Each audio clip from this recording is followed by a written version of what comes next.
Good evening, everyone. Good evening. Society for many, many centuries have been discussing why human beings feel compelled to be together, to form social groups like our societies, nations like the blessed nation of the United States of America, and all others around the world. Great names in philosophy, such as Thomas Hobbes, Jean-Jacques Rousseau, represented opposite theories regarding the reasons why human beings feel the need of gathering groups, forming societies, creating cities, nations. For Thomas Hobbes, he represents the thought that we gather together because we need it.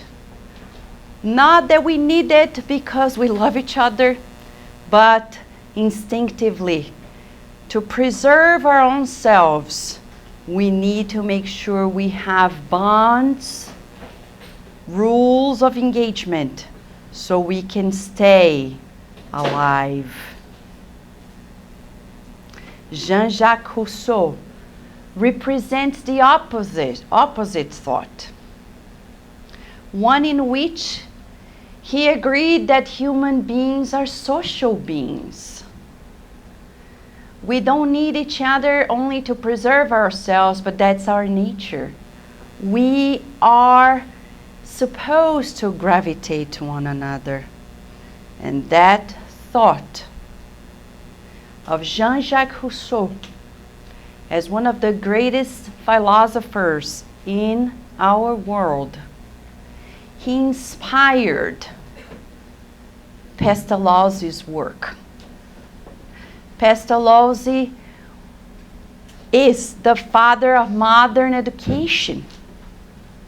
At a time in which many people didn't believe in the good nature of children, he did so and created a system that still impacts our current education. For us Spiritists, it's ever more significant because Pestalozzi helped Professor Revile find his pathway professionally and later spiritually for humanity, for all the future generations. Allan Kardec, the pen name of Hippolyte Léon Denisard Revile, he was guided by Pestalozzi. A man, a thinker, an educator who created the foundation so Allan Kardec later on could unfold in his own time, through his own mission, the pathway for all of us.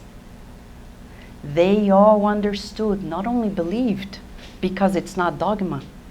They all understood as social thinkers that we are social beings. That's one of the reasons why Allan Kardec understood that it wasn't enough to have books, publish books, and read about spirituality and spiritism, but we needed to cherish those study sessions together. So he founded the first Spiritist Society in Paris. And here we are. Why are we together? Because of the divine law of society. We, when we are healthy, we gravitate to one another. When we are sick, we isolate ourselves. Says science currently, but way before science actually identified the pathology of isolation.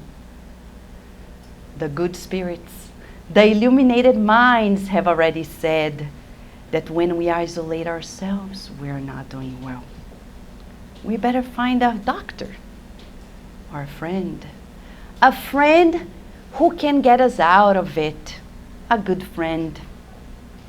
And the good spirits since then have been guiding all of our lives. Many people say, Vanessa, I need a message from the spirits. Can you do a reading? And I look at the library we have or the bookstore. I say, here we have lots of readings for everybody. Since yesterday, for today, and for tomorrow. Many readings for all of us. Because we are not only together as incarnate spirits, but since Allan Kardec, we finally understood that we're never alone. That these social interaction happens in multi-dimensions. It's fascinating. We're never alone.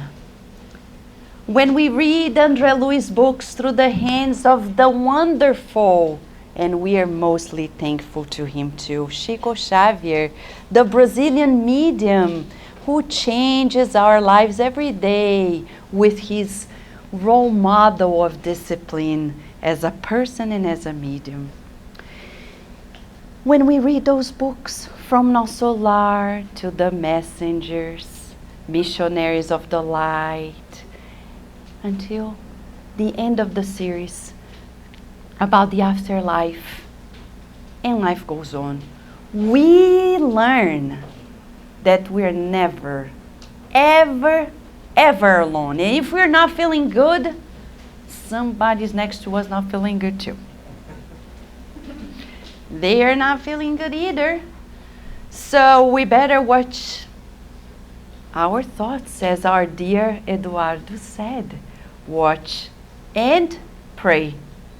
Prayer is not imagination. Prayer is not simple words.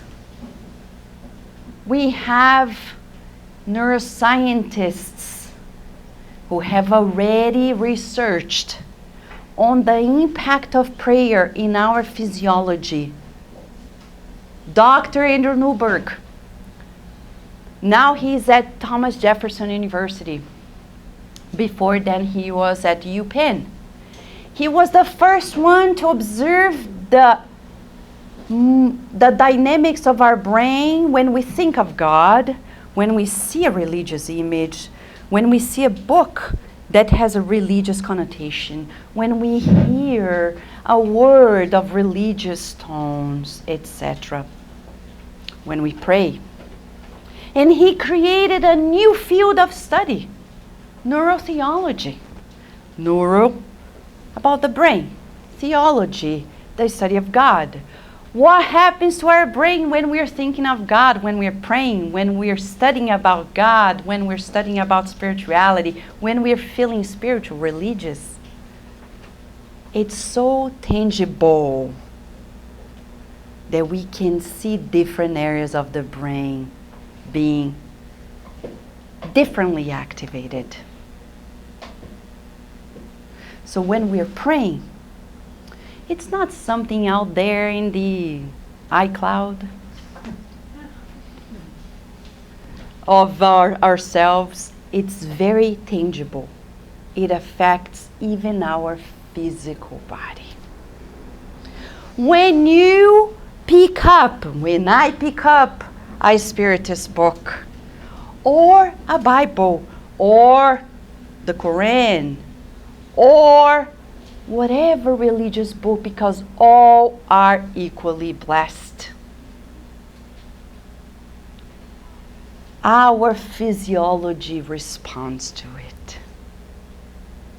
When we gather together and we pray, different pathways in our brain are differently activated.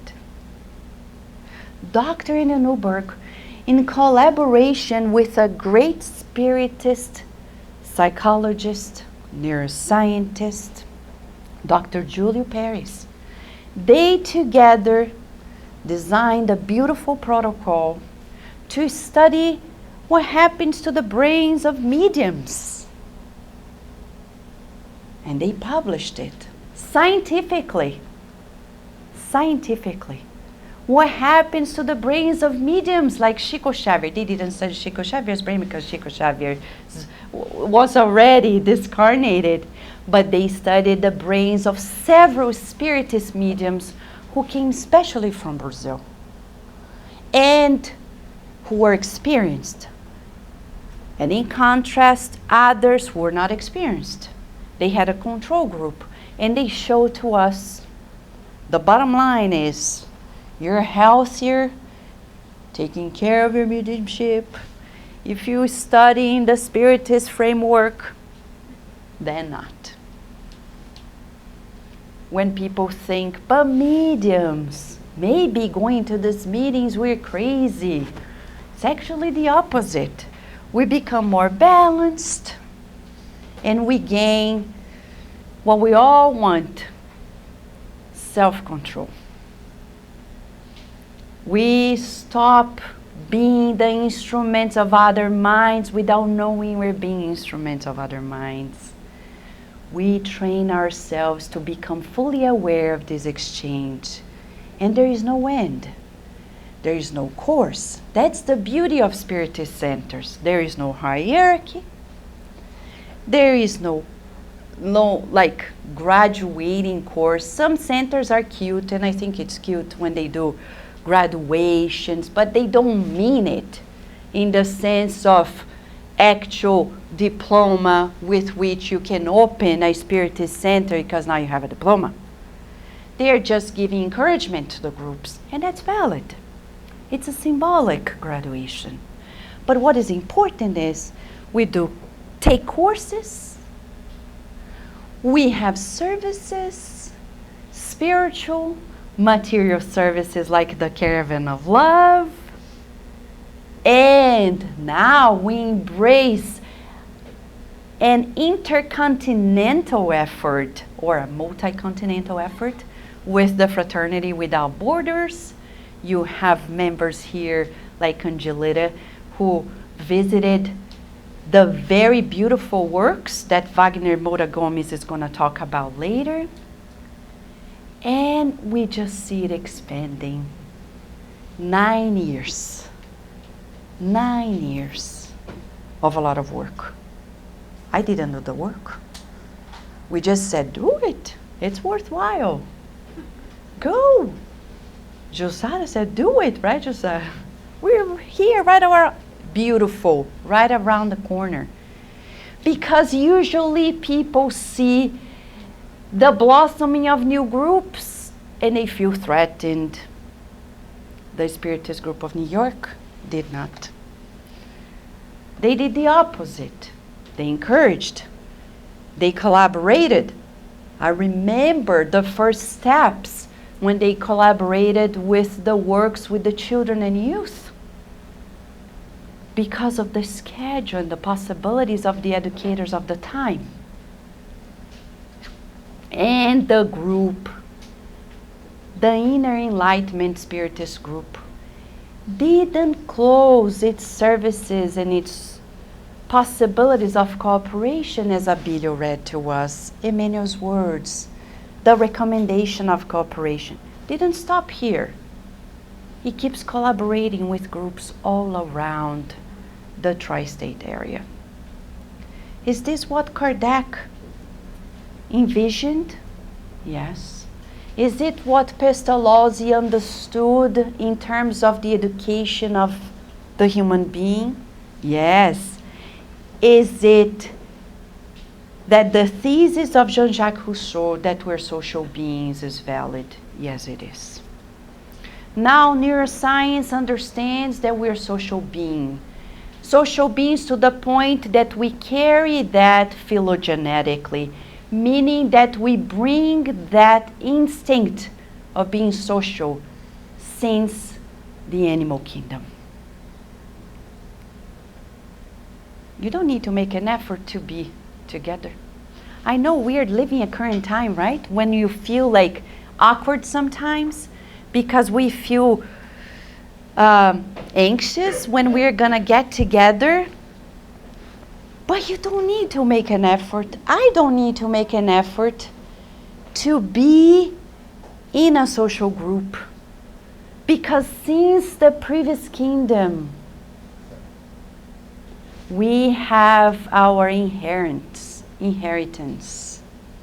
the training in and out of social groups, and here we are. The only difference is that now as human beings, we are aware of it, or are we not? Robert the Rob would say many of us are still sleeping. Not physically, consciously. Our consciousness is in the sleep mode. Sometimes we wake up and say, yeah, I want to do that. And then we go back to sleep. No, I want to take care of myself, my life, my things. And then somebody says, wake up, come. Yeah, I want to go, I want to help, I want to be there with everybody. And then we go back to sleep again. So we are still rehearsing this conscious effort of being together. That's the purpose of the name Inner Enlightenment, because we are in the process of this inner illumination, which only happens through our own effort. When we think about our previous lives and where we are today, do you feel you are progressing? Do you feel it? I know it. Yes? I do. I feel I'm progressing. Yeah. Thank God. Yeah. Can you see? My phone is not progressing. He's searching, progress. Do we feel we are progressing? Can you feel it? Why am I asking feeling? Because it's not important only to know if we don't feel it. When Nicodemus, a great man of the law at the Hebrew time, at Jesus' time, he was a doctor of the law. He came to Jesus and recognized, I know you are the Messiah. I admire you, in other words.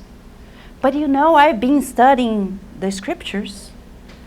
And I know it talks about one day we'll find the kingdom of God, but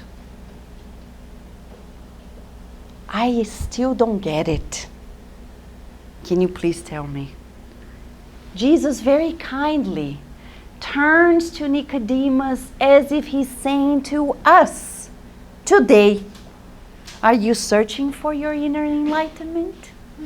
That's our kingdom of God. Are you searching for happiness? We better say yes. Because you say, no, I don't care. We need a doctor. Because that's the human drive. Of course we do. Can't find it. We can tell Jesus, me too. I read Non Solar, The Messengers, Kardec's books, Leon Denis' books, and many others, Joana de Angelis, etc. And still, I don't find it. Where is it? And Jesus says very kindly, because he was always kind and firm, a combination that we yet to see on the earth. Nicodemus, it's not enough to know the scriptures. You forgot to feel them. But what is it to feel it? What is it? When we talk about our previous lives, Do we feel we have evolved? What are the areas we still feel we haven't progressed much? Can we recall? No, we're going to talk about memories, but we don't want to do regression therapy. It's not recommended to do like that because we know it's a blessing to forget. But it's a major blessing when we study ourselves and get to know. And that's exactly the focus of tonight. Emmanuel says in a message that we only progress if we always keep our past as a reference. And he gives us an analogy, like the car. You're driving. We're driving. Let's say this is the front window of the car, right? And then we have this little mirror glass here as a reference of what's happening behind us. He says that's what the past should be for us, a reference, but not the focus. But we can't lose sight that there is a reference. To keep moving forward safely, we need a reference. How are we doing in that regard? So quickly, we'll just browse through the importance of understanding where we are regarding this past, this present, so we can keep moving forward. Let's just quickly browse through the definition of the fact that many of us are living lives like this, in a fragmented way. We are here, but there's a part of us, I would like to be an artist. I would love to be, what else? Astronaut. Jussara, that surprised you, Jussara. You're almost there, Jussara. You're almost there with the spirits from many planets. But, what else? Actress. The Caravan of Love is giving you some room for that exercise. But what else would like to do? To be a physician, to be a dentist, to be a teacher, and to be a king or a queen or a princess. Princess Elsa, Princess Anna. Sing Let It Go. And hopefully we let go of the past. That's what we hope. But many of us are living lives like this in a fragmented way. Because we're here, we have a new life. Different roles in these relationships at work, family, neighborhoods, country. We're born elsewhere and then we migrate. And then we're like, what am I doing here? Something tells me when I see Eduardo, a man who loves friends, embraced the United States, and embraced the cause of Spiritism in the United States, he really overcame his own, he said once, his own limitations regarding the cultural aspects. But many people don't. And what happens? Just like a computer. We're working with a computer, but the pieces are all over the place, fragmented. It doesn't operate, let's say, healthily. The same happens to us. It seems that we are progressing, but then we feel like not as much as we wanted. Something is anchoring us. What is it? We often blame on the obsessors, but according to Kardec and the good spirits, they only come and play when we open the door. So if I have open doors, they will come. And don't be surprised if we spend our whole lives in this struggle. Because the Spirit said to Kardec in the Spirit's book that this influence of the Spirits, their attempts to create some turmoil, is only going to stop when we gain self-control. So that's the goal. That's why we're studying this. In order to progress, we need to learn how to harmonize ourselves with our past. Bless the past, no matter what happened. And keep on focusing not on the future, but on the present. Mindfulness. Jesus never asked us, look at the future. He said, be here. Love. All of his recommendations were for actions in the present. Never pushing us to create greater anxiety. Always in the present and never in the past. He blessed the past. It surprises us when groups are created, founded, and they don't acknowledge those who were there together. What we saw here today is coherence. Is learning about the roots of the center, being at peace. And we need to do the same with our own lives. We need to acknowledge the past, but first we need to understand what is happening to us. Let us check it out. A story just to illustrate. This book is not in English. Surprise, surprise, right? Of all the thousands, this is just one more. But it's a book that we hope day in, day out, somebody, anybody who speaks Spanish, because this book was not actually brought in Portuguese. It was written in Spanish through Amália Domingos Soler, by her. She talks about the many cases of people whom she became acquainted with or wrote letters to her, and the cases before this life and in the future. This is one story, a story of a couple. Actually, the name is Carlos and Luisa. She says, and I'll just quote a few things so you feel Amália Domingos Soler, one of the greatest Spanish mediums and spiritists. She has so many qualities. In the Spiritist Magazine, we dedicated one whole issue for whomever wants to read it, and you can go there, access the archive whenever you want. There's spiritistmagazine.com, or you go to the app Spiritist Magazine and you read, and you see her picture on the page, Amália Domingos Soler. She says, it's been 30 years since I met Carlos and Luisa. Carlos was very, he was not like a strong man. He was kind of weak, very melancholic. And Luisa was, almost like a young lady.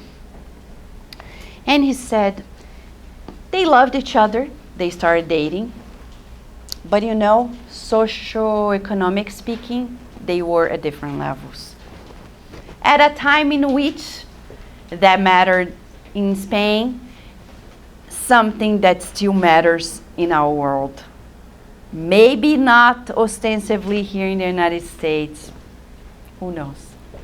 But in other parts of the world, it's sad to say that this still happens. His mother, because they were from a higher socioeconomic status, said, yeah, you can date her, but you're never gonna get married to her. Why?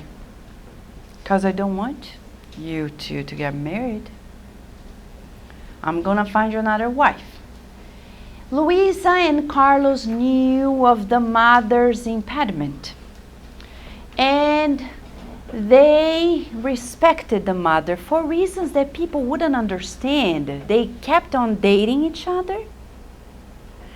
But Luisa would always say to her boyfriend, the love of her life, Carlos, I respect your mom, and if she doesn't want us to be together, it's okay. I don't need your body.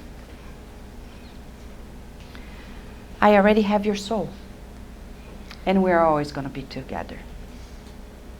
And he, for some strange reason that Amália Domingo Soler says, I don't get it. He also accepted the whole deal.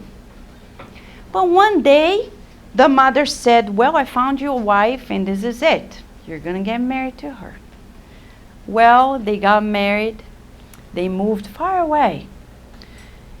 They kept on exchanging letters, Luisa and Carlos. But one day, Luisa sent a faster letter, a telegram, and said, I need to see Carlos because I am in my last hours.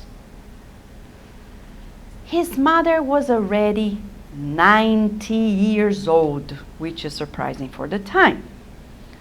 And even Amália Domingo Soler would say, man, she's lasting a long time. Everybody is waiting. But, well, Carlos got permission to travel and visit Luisa in her last hours. And she died in his arms. When he went back, believe it or not, his mother died too. Amália, she was such, what a mind. She was curious too. We're like puzzled, like, can't believe it. It's as if this mother was waiting for Luisa to die. She says in her report in the book. And then she turned to the spirit mentor, like, what is this all about? You see the beauty of an analytical mind. We say, Kardec, in the medium's book, we need to observe the facts, analyze the language. Amália had this analytical mind. We can't believe things just because. We just need to ponder, meditate, reflect. And she was asking, why? What is the behind the scenes of all this? Only incarnation explains. And it's so interesting, the dialogue between what she was thinking and what the spirit mentor came to say. It's so interesting because he says, well, Amália, you know that for every fact there is a cause. Law of action and reaction. In the past, Carlos and Luisa were actually husband and wife. They were husband and wife. They had a daughter. And this daughter fell in love with somebody they didn't approve of. A musician. We love musicians today.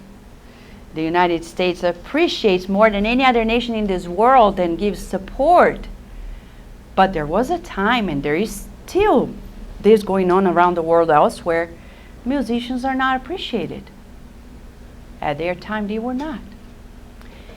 And Luis and Carlos in their life as parents said, But they didn't stop at saying no. They took action.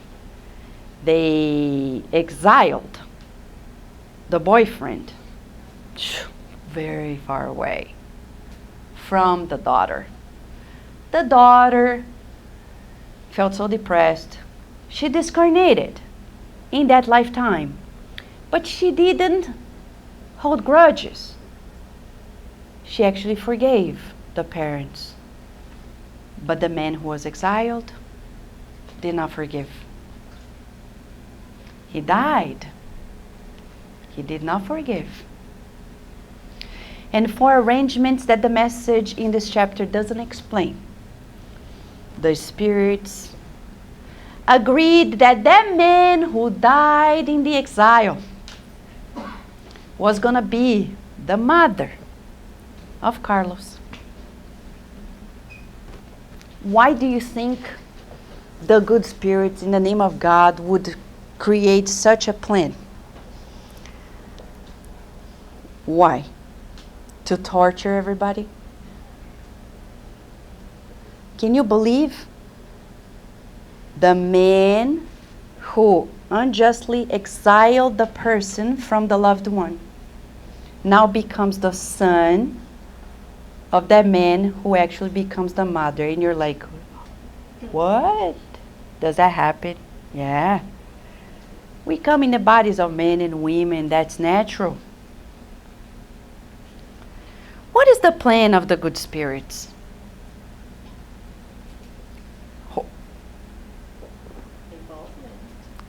Like what? That they should evolve at what level? Loving each other and forgiving. But this mother of Carlos did not forgive. For some reason, she kept herself like this, fragmented. She was the mother, supposed to love a child. My child to love this girl. Well, if I love you, I'm going to concede. She didn't. She chose, in her own free will, in spite of being the mother, not to love. She chose not to love. Carlos instead behaved as a good son, and Luisa as a fantastic daughter-in-law. Not in-law because they didn't get married, but potential. Which is more fantastic because she didn't even seal the deal and she was already behaving in a very, very compassionate way. Because they deeply knew that they were overcoming what they created for others in the past. What we call in Spiritism expiation, atonement, whatever name we give to it, technically expiation. They surrender to that expiation. But the mother did not. She literally says, the Spirit Amada Domingo Soler, she preferred to stay put until Luisa was long gone. Fragmentation. She's the mother, but doesn't behave like a mother. I remember a colleague in neuroscience, his 3-year-old son coming along, telling us, those who were present, you see this little guy, his son. Him and I don't get along. Like that. Hello, you're the father, right? Little guy is your son. What's happening there? We're not saying this to judge, my friends, but we are just identifying. Let us put a stop here and ask ourselves, where are the greatest fragmentations of our lives? Because if we keep going this way, we're not going to progress much. We need to push a button, defragmentation. How so? We need to understand how memory is stored. What is memory? Where it's stored, and how we can practically work on it. Because it's very tangible. So let's go here. What is memory? Definition, so we're on the same page. Memory is, you have good memories of your participation in the IESS group? Yes, you do? You do, of course you do. You do? You do? Yeah. You do. For those who are here first time, for those who are here for many times. You have your memories, right? What are they? They are what? The things we store, things we learned, we retained from our experiences, our activity. That's all that is. We store, but question, where? Where do you store your memory? If you ask neuroscientists, they're going to say in the brain. But then we have another question for them. If that is so, how do you explain that little children who are not even aware of their existence yet, they tell us stories about previous lives that can be proved, like the ones that were proved by the group of Dr. Ian Stevenson and now Jim Tucker at the University of Virginia in Charlottesville. What precisely was coined by Dr. Stevenson as diathenetic elements? He coined it as those memories who, skip death and keep on being with us to the point they can imprint marks in our physical body, the biological marks. How do you explain it? Of course, at Kardec Radio, we have already interviewed the great Jim Tucker, because Dr. Stevenson is discarnated. And when we asked, okay, Dr. Tucker, if that's, you made a case, so what? What do you, as a psychiatrist, you do? Because the implications are life-changing.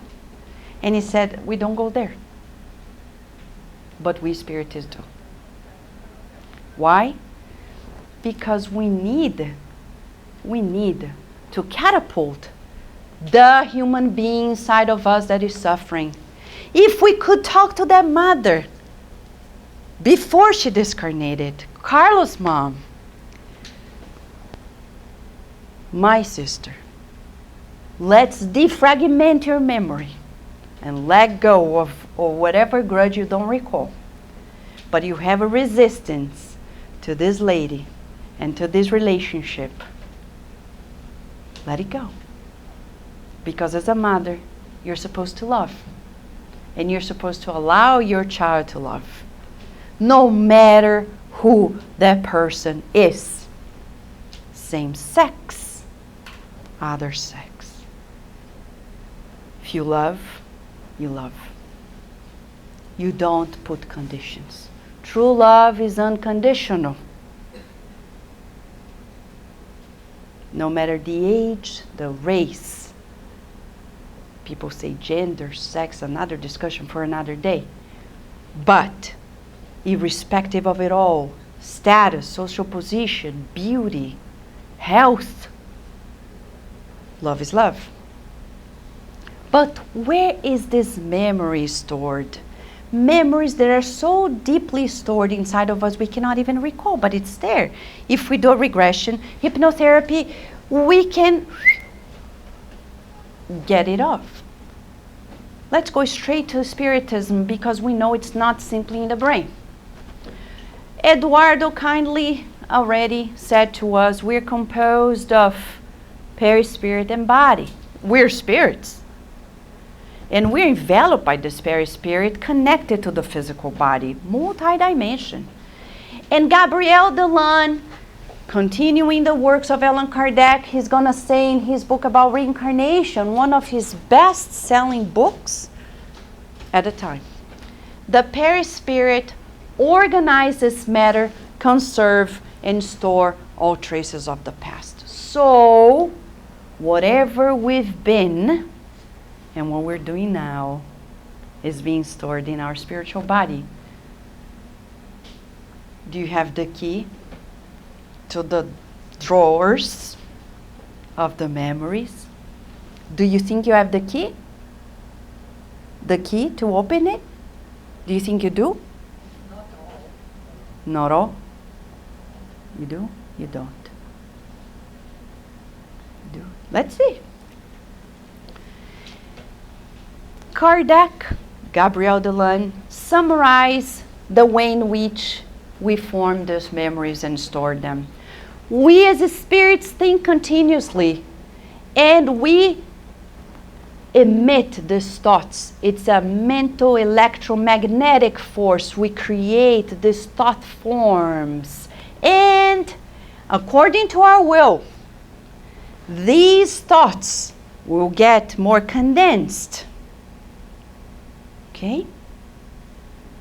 And Gabriel Delan says, we begin saturating the molecules of our spiritual body, our perispirit. It's as if you're putting salt in water. The more saturation is about that. You put a little bit, and then more, and then more, and then more. It's going to become very salty. No doubt about it. The more we think about something, the more we create the body and shape of this thought. And what happens? We are going to materialize those thoughts. In the book Genesis, Kardec is going to say that if you think of killing someone, you're halfway through it. No surprise when parents of mass killers, we kindly say this because it must be the most difficult experience of all. They say, I don't know how in this life my son or my daughter, usually the son, ended up this way. We know. Because in the Gospel according to Spiritism, chapter 14, item 9, St. Augustine says, if you're a parent, become the scientist of your child. Study your child. You're not going to be surprised by what's going to happen next. If you don't observe and you pay more attention to your work and your needs and your child's behavior, you will be surprised later. We're not saying this to judge. We're saying this as a learning experience for all of us. Our child is not ours. I cannot claim, do not help me with Virginia because she's my daughter. Because sooner or later, she is going to impact in other lives. And that's going to be everybody's problem or solution. So, having a child is a social commitment. I tell all young parents and new parents, one of the greatest lessons I learned is you never have a child without a good support system. It's not going to work. You need a good support system. People who are committed to raising this child with you. It's impossible to raise a child with ease without a whole village. So we need a social commitment with all parents who have children. Feel their pains. Be with them, teaming up. Like we recently realized at the Spiritist Society of Virginia, like we need the parent night out for all the parents. We have so many babies, like these parents are struggling. We need everybody who doesn't have a child to spend at least a few hours with the child of everybody else to give some balance to the center. We need to feel the pains of others, and we need to reach out. Not only out there in Africa, but here too, here and there. It's not mutually exclusive. We can do both. Our children may have everything, but they are lacking the most important. We took God out of our children's lives. Now we're going to have a hard work putting it back. Something that when you talk to Wagner Moura about the Fraternity Without Borders, they don't suffer from. Because all of their kids, no matter if they are orphans or not, they have God in their lives. Our children have everything, and parents. But we took God away. Even to Spiritists, when we tell them, let's put God back to schools, they're like, huh? Well, what do you expect? If the child spends from 8 a.m. to 3 p.m. talking about everything but God, do you think after 3 p.m. they're going to start thinking of God? No. We have a huge task ahead of us. But that's the memory of the past, right? We still have to work it out. Everything we think, feel, and do is going to manifest sooner or later, depending, as Leon Denis, as Gabriel Delane says, the quality, the frequency, and intensity of our thoughts. The more I think, the intensity of the thoughts, and depending on the quality, I'm going to manifest it. Not only in this life, but in lives to come. That's why many non-spiritists have already realized that sometimes we create contracts in our lives in the past that are still imprisoning us in this life. How do we untie those knots? How do we defragment these experiences so we can be more whole and experience what we all want, this fullness of life? Looking back and blessing the past, but living the present with the certainty that tomorrow is going to be a natural consequence of my decisions today. Don't worry about the future.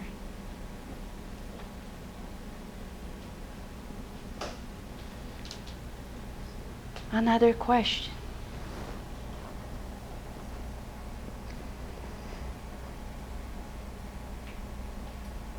What do we store in our memories? What do we store in our memories? Leon Denis, in a book that was recently published by the United States Spiritist Federation, after death, he says every action, every thought is stored in our spiritual body. We can't hide it from ourselves. So if we ask, do we have the key? Yes, we do, because we stored it. But how can we access? And that's how we're going to do some exercises together. Because these are beautiful understandings, but we need to sink in feelings. How and when do we access those memories? And it's so interesting because Leon Denis is going to say that as we evolve, we change the density of our spiritual body. Then André Luiz, in the book Evolution into Worlds, spends the whole book talking to us about how we are going to form this very spirit from internship to internship, from one kingdom of nature to the next, until we get to the human kingdom. And in each and every existence, we're going to shape. We're like sculptures of God, being sculpted by our own hands as well.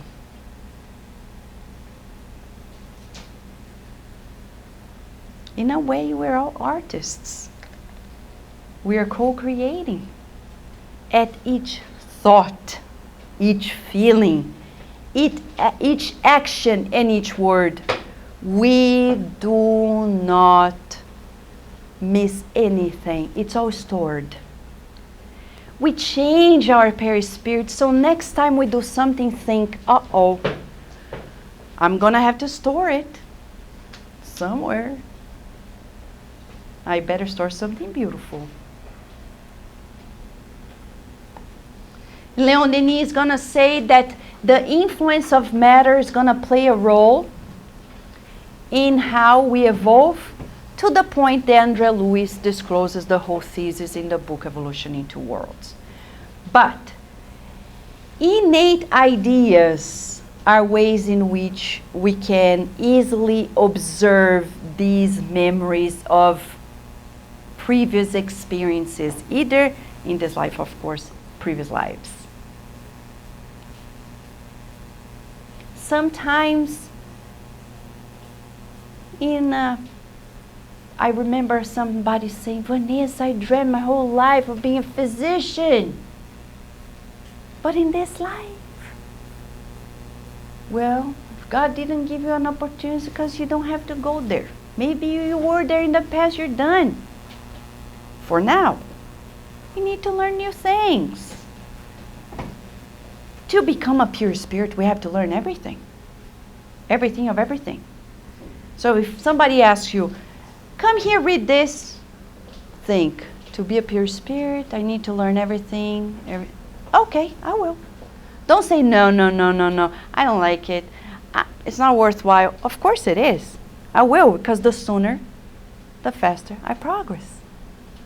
Learn about everything.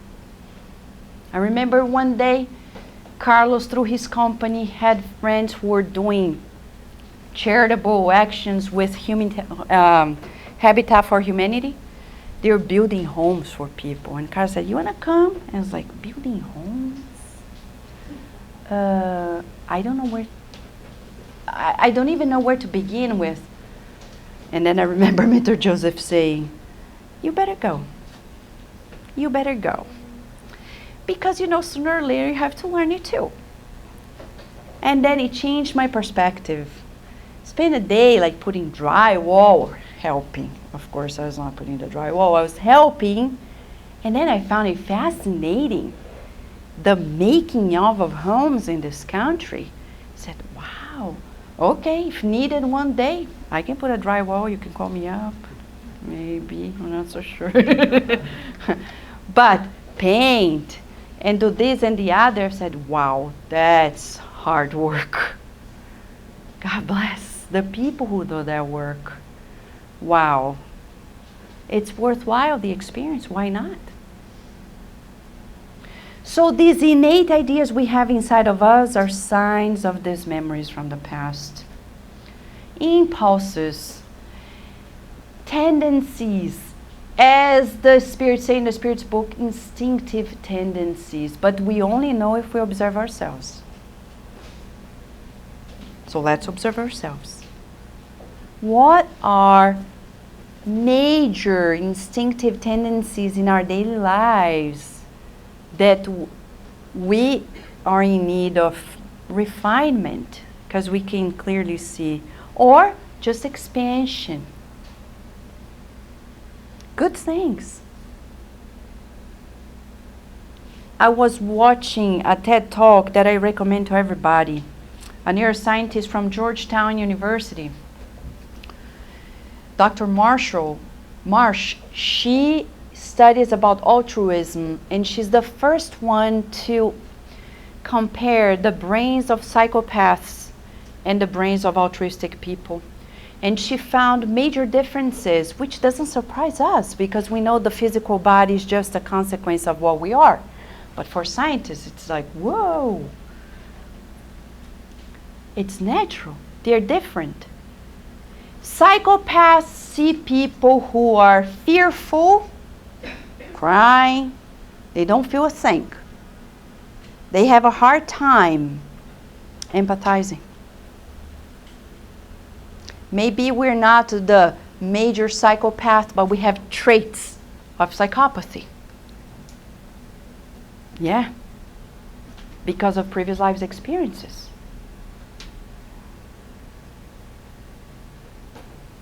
What about the reverse?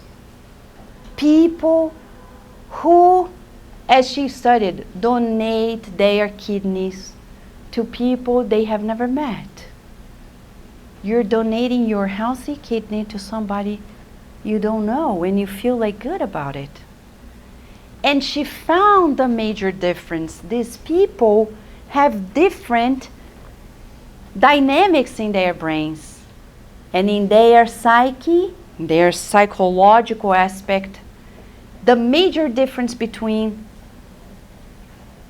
the psychopath and the altruistic people are that the altruistic people don't feel they are the center of life. Chico Xavier, why did you do this?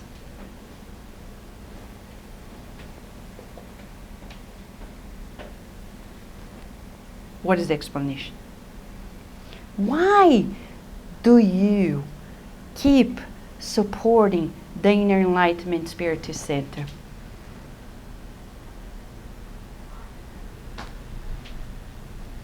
The question is, why not?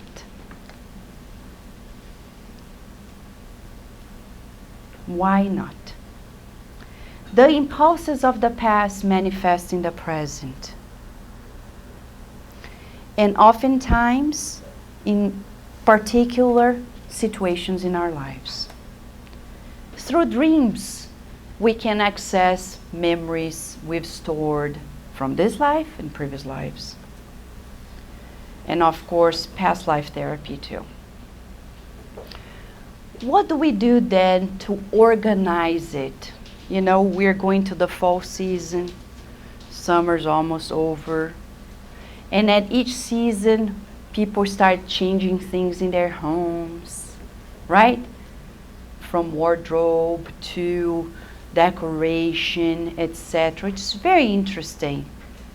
From one season to the next, people feel like they need to declutter. From one moment to another in our lives, we need to ask ourselves, what can I do to become more one with myself? Less divided. Some people say, I think I have multiple personalities. Who doesn't? There was a psychiatrist, a Spiritist psychiatrist in Brazil. He used to say to everybody who came to the Spiritist Center he coordinated, Dr. Jeremiah, we all have portions of personalities from previous lives that play a role in our lives. I remember of a teenage lady, and I say lady because she was 19. She's not a girl, but she's a teenager. According to science, we're still teenagers until 25 years of age. Some people never grow up and still teenagers for the rest of their lives. But because of the maturation of the frontal cortex, 25 years of age, we usually get that area more matured to foster discernment. Well, she loved Italy very much, traveled to Italy, lived there for a while, went back to Brazil. She went back, she was obsessed about Italy, like, I want to go back, I want to go back, I want to go back, I want to go back. And then her mother said, why don't you stop by at this center? Let's do some disobsession here. It's what we call self-obsession sometimes. And actually, the good spirits actually told the story, just like to Amada Domingo Soler. She lived there many lives. Some were very good in terms of social status, socioeconomic levels. In her dreams, every night she goes there to her castle, to her gatherings. So deep inside, she's still unconsciously gravitating to that past because the present is not as comforting. What do you do? She got to know of it. The good mentors allowed her to know of a little bit about the past. Not what she was, but that she was, through her sleep time, going back to a previous life. And that's in the Spirit's book. That's why many people wake up and they're like, oh man, am I still here? People talk about time capsule. Our minds are time capsules. We don't need anything extra. Through our sleep time, we can go to the past, to the possible future, and visit people all around the world. She used to go there. So they talked to her and said, you know, let's work on this. Because if you keep doing this, you're not going to progress that much. So through receiving passes, because it works in our perispirit, through the reading of the Spiritist books, she understood more about herself. In less than a month, her obsession about going back to Italy, disappeared. Diluted away.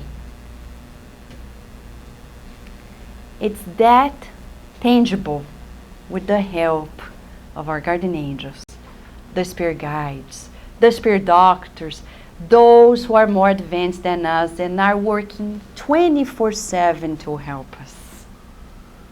You don't need to scream out loud, help. Help! I'm drowning my life. Just that serene prayer. Dear friends, you know what's going on. I need your help. Period. They help. And the apparent impossible becomes possible. People call it miracles. They don't exist because we can't explain. But the impossible happens through prayer, through surrender, through an attitude of kindness towards ourselves. So we would recommend here that we focus in one of the founding fathers of this land, Benjamin Franklin. When he was a young man, he composed, very funny, a mock epitaph. And he said, the body of Benjamin Franklin, printer, like the cover of an old book, its contents torn out and stripped off, its lettering and gilding, lies here for worms. But the work shall not be lost, for it will appear once more in a new and more perfect edition, corrected and amended by the author. He was born in 1706, he died in 1790. And Benjamin Franklin is one of the spirits who also partake in the making of Spiritism. Open the first pages of the Spirit's book, the Prolegomena, you're going to see his name there. Believe it or not. But that's the proposal. We come back. We are back. Temporarily. Better. Amended. But do we need to do more? Yes. This is the most special reincarnation of all times. Because those who are reincarnated here on earth at this current time are experiencing what no other generations or we ourselves in the past have experienced. A major transition. We are living the time in which we need to make a choice, the final choice. What do we want? For lives, we focused on our selfish needs. For lives, we focused on our egotistic needs. Now, after finding these teachings, we're being called to blast the past because it brought us here, but embrace the new. Don't be afraid if other people keep on being selfish. Keep on being egotistic. As Mother Teresa said, it's between God and them, not us. If we make the choice, no matter if people in the world don't understand. Like Celia in the book 50 years later. Nobody in her family got it when she embraced Christianity. Later in life, the whole family was transformed. If it is through you, through me, that people in our lives are finding this new pattern, so be it. Don't ask, but why don't they? We don't know. What we know is that we're here. What matters is what we do. And you bet that one day, sooner or later, hopefully sooner than later, everybody's going to find out. Why? Because it's the law of life. That's just the nature of things. Benjamin Franklin inspires us to heal traumatic memories, which is one of the steps of defragmentation. Many times we are fragmented because there are parts of our lives in this life or previous lives that were so painful. Is it possible to heal it? Yes, and even science says so. And science recently discovered it. A fascinating mechanism saying that if you focus on creating new habits, forming healthier memories, they will displace the traumatic memories. No wonder the spirits say without charity there's no salvation. It is through cultivating a healthy attitude that we heal the traumas of the past. Science already validates this mechanism. Neuroscience, the beginning of this year, they published a paper on this. Impressive. Through reading books, we can also stimulate our brains and create healthy memories and heal the traumatic ones. Now we understand why Emmanuel said, Chico, yes, you're medium of physical manifestations. But this is it. If you want to keep on doing it, you can, but I'll stay here. And Chico learned that mediumship without discipline goes nowhere. He turned to Emmanuel and asked, so what do? Let's write books. 30 first. 30 more. 30 more.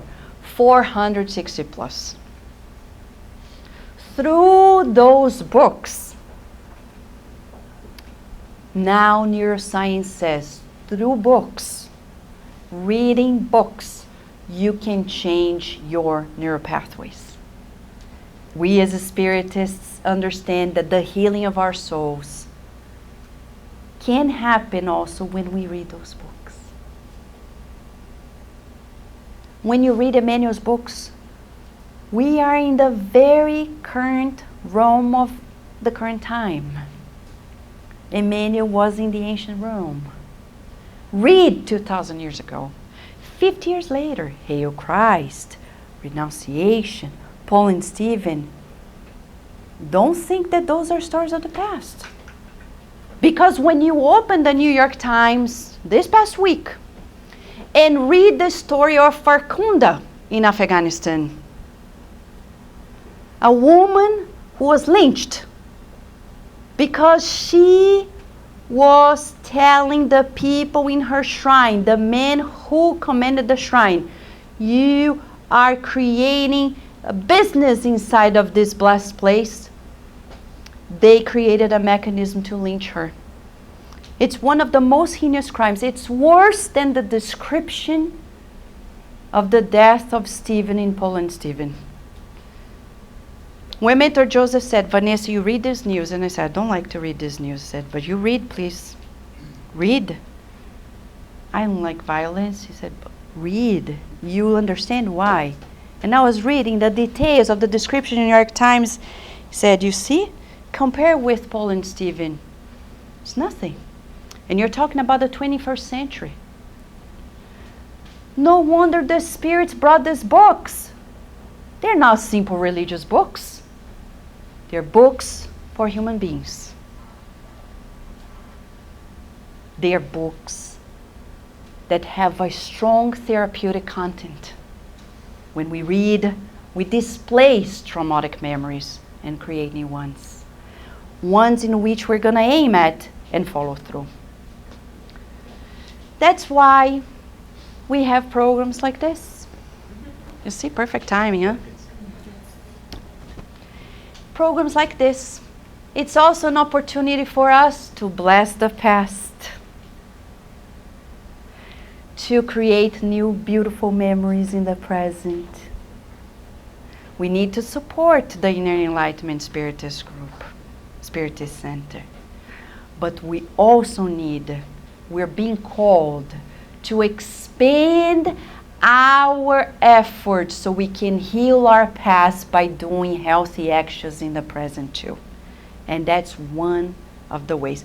If Wagner Moura Gomes is here tonight in the celebration, we understand as good students of the good spirits that in this process of making of a new healthy history for all of us, we need to bless the past with a present attitude of kindness and compassion.